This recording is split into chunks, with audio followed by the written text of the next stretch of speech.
సవరణ కోసము 9వ షెడ్యూల్ కోసం పోతాయి. అవన్నీ పక్కదారి పట్టించి ఇష్యూ డైవర్ట్ చేసి పెంచాలనే చిత్తశుద్ధి ప్రభుత్వానికి ఉంటే ఖచ్చితంగా మీరు జీవో ఇవ్వాలి. జీవోను ఛాలెంజ్ చేస్తే మీరు కొట్లాడతారు, మేము కొట్లాడతాము, అన్ని పార్టీలు కూడా కొట్లాడతాయి. ఇది ప్రజా ఉద్యమంగా మారిపోతుంది. ఇష్యూ మీ మీద ఎందుకు బదనాం చేసుకుంటారు? మీరు నిజంగా పెంచాలంటే ఇప్పుడు మీ మీద బదనాము, మీరు చిత్తశుద్ధి లేదు ప్రభుత్వానికి. మీకు వెన్సిది జీవో తీసి 42% ఎన్నికలకు పోతే మీ మీద బ్లేమ్ ఉండదు. హైకోర్టు, సుప్రీంకోర్టు ఎవరైనా పోతే అక్కడ కేసు గెలిచే అవకాశం ఉంది. గతంతో ఇప్పుడు భిన్నమైన పరిస్థితి. జనాభా లెక్కలు ఉన్నాయి. అసెంబ్లీలో బిల్లు పాస్ అయింది. 50% క్యాప్ ఏదైతే సీలింగ్ ఉందో అగ్రవర్ణాలకు 10% ఇచ్చినప్పుడు సుప్రీంకోర్టు జడ్జిమెంట్ లో కామెంట్ చేసింది. పరిస్థితులకు అనుగుణంగా సరైన జనాభా లెక్కలు, సరైన కారణాలు ఉంటే రిజర్వేషన్లు పెంచుకోవచ్చని తీర్పిచ్చింది. కాబట్టి బలమైన అడ్వకేట్లను పెట్టి గెలిపిస్తే చేతి గెలుస్తారు. ఒక్కసారి మీరు ఇట్లా రిజర్వేషన్లు పెంచకుండా పోతే బీసీలకు చారిత్రక ద్రోహం అవుతుంది. బీసీ సంఘాలు, బీసీ నాయకులందరూ మనం గమనించాలి. సబ్జెక్టు మీద పర్ఫెక్ట్ ఆలోచన చేయాలి. ఇప్పుడు కవితమ్మ గారు పెద్ద ఎత్తున మనకు అండగా మద్దతుగా వచ్చి ఉద్యమాలు చేస్తున్నారు. బీసీలందరూ కూడా మనకు మద్దతు ఇచ్చి మనం కూడా పెద్ద ఎత్తున ఉద్యమాలు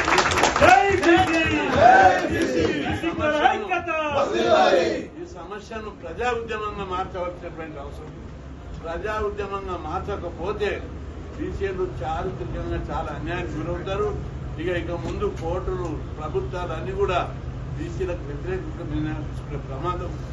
కాబట్టి బీసీలు జాగ్రత్తగా, ఇది ఒక చారిత్రక సందర్భం వచ్చింది. ఈ సందర్భం లోపల మనం కరెక్ట్ గా నిలబడి పోరాడకపోతే భవిష్యత్తులో మన తరాలందరికీ అన్యాయం జరుగుతుంది.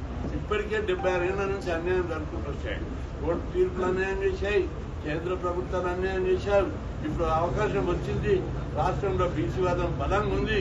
ఇట్లాంటి సందర్భంలో కుల సంఘాలు, బీసీ సంఘాలు, బీసీ నాయకులు అందరూ కూడా కలిసికట్టుగా, మీరు అందరూ కుల సంఘాలు కానీ, బీసీ సంఘాలు కానీ, బీసీ నాయకులు పార్టీలు ఉన్నా, పార్టీ బయట ఉన్నా, ఇందులో చారిత్రక సందర్భం వచ్చింది.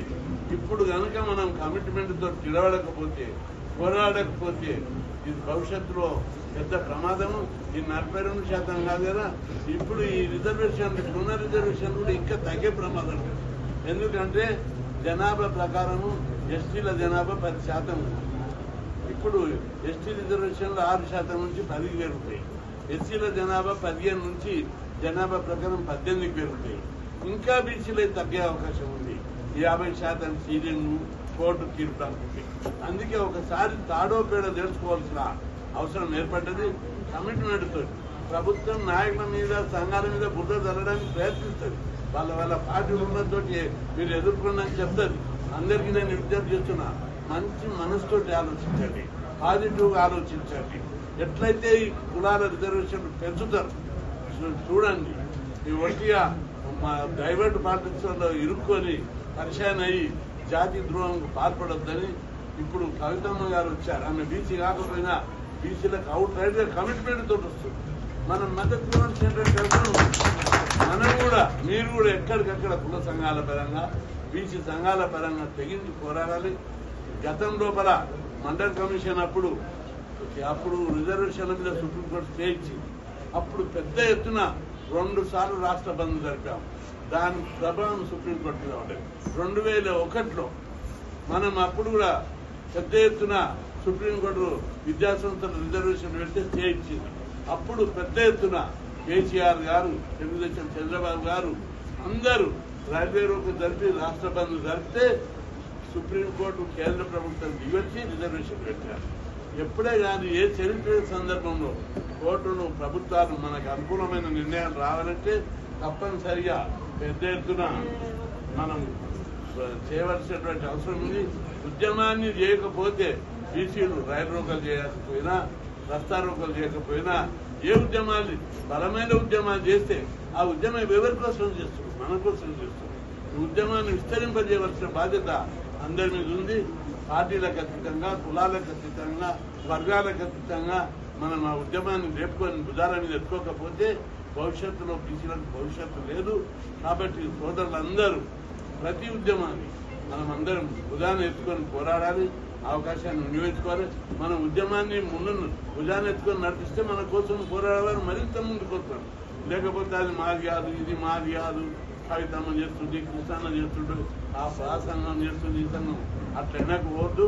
ఎవరు 42% గురించి ఉద్యమం చేపట్టిన బీసీలందరూ కలిసికట్టుగా పెద్ద ఎత్తున మద్దతు ఇవ్వాలని చెప్పి ఈ సందర్భంగా విజ్ఞప్తి చేస్తున్నా. ఈ 42%కు పెంచకుండా రేపు కేబినెట్ లో ఖచ్చితమైన నిర్ణయం తీసుకోవాలి. కోర్టు కేసులు ఏ ఉన్నా ఖచ్చితంగా ప్రభుత్వం తరఫున కొట్లాడాలి. రేపు కేబినెట్ లో కొన్ని లింకులు వస్తున్నాయి. 42% లేకుండా రిజర్వేషన్ లేకుండా వచ్చే కుదరదు. ముఖ్యమంత్రి గారు కూడా పాజిటివ్ ఆలోచిస్తారని నేను అనుకుంటున్నా. ఇప్పుడు ప్రభుత్వము పులి మీద సవాల్ చేస్తుంది. పెంచకపోతే మాత్రము బీసీ ఇష్యూ పులి మీరు పెంచకపోతే బీసీలు మాత్రం వదిలిపెట్టే ప్రశ్న ఉండదు. తప్పనిసరి 42% రిజర్వేషన్లతోటి ఎన్నికలు జరపాలని చెప్పి ప్రభుత్వాన్ని డిమాండ్ చేస్తున్నా. లేకపోతే బీసీలు ఇది సందర్భం మండల కమిషన్ అప్పుడు సమసంగ్రామ పరిషత్ రామారావు రిజర్వేషన్ వేయించినప్పుడు బంధులు జరిపాం. అసలు బంధులు ఇంతవరకు గతంలో జరగలేదు, ఇప్పుడు కూడా జరగలేదు. ఒక షాప్, ఒక బస్ తిరగలేదు, ఒక షాప్ తిరగలేదు, రోడ్డు మీద బస్సులు తిరగలేదు, ఒక మనిషి బయటికి రాలేదు. అట్లాంటి చారిత్రకమైనటువంటి ఉద్యమాలు 2 సందర్భాలలో రిజర్వేషన్ మీద జరిగాయి. 86లో రామారావు 44% గెలిచినప్పుడు బలమైన ఉద్యమాలు చేశాం. మండల కమిషన్ అప్పుడు బలమైన ఉద్యమాలు చేశాం. అదేవిధంగా 2007లో బలమైన రస్తారోకులు బంధులు జరిపాం. అంతా ఇప్పుడు ఇంకా చైతన్యం ఎక్కువైంది. చదువుకున్న ఫీజు రియంబర్స్మెంట్, హాస్టళ్లు, గురుకులాలు పెట్టడంతో చదువుకునే వర్త ఇంకా పెరిగింది. కాబట్టి చదువుకున్న ప్రతి యువకుడు మీరందరూ మన మోరల్, సామాజిక, నైతిక బాధ్యతగా గుర్తెరిగి ఈ ఉద్యమంలో పాల్గొనడానికి ఈ సోషల్ మీడియాలో, ఈ సెల్ ఫోన్లలో